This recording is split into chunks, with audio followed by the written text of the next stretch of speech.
अस्सलाम वालेकुम। इस वीडियो में भी तालीमुल इस्लाम के 3 सवाल व जवाब मालूम करेंगे। सवाल, कुरान शरीफ किस तरह नाजिल होता था?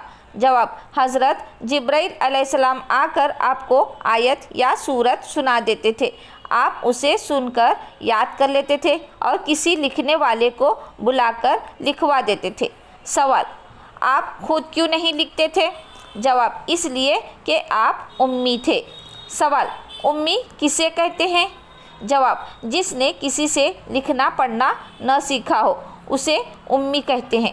अगरचे हुज़ूर अक़दस सल्लल्लाहु अलैहि वसल्लम ने दुनिया में किसी से इल्म नहीं सीखा, लेकिन अल्लाह ताला ने आपको तमाम मखलूक से ज़्यादा इल्म दिया था। अब दें इजाज़त, अगली वीडियो में फिर से 3 सवाल और जवाब होंगे। इस वीडियो को लाइक करें और अपने फ्रेंड से ज़रूर शेयर करें। अल्लाह हाफ़िज़।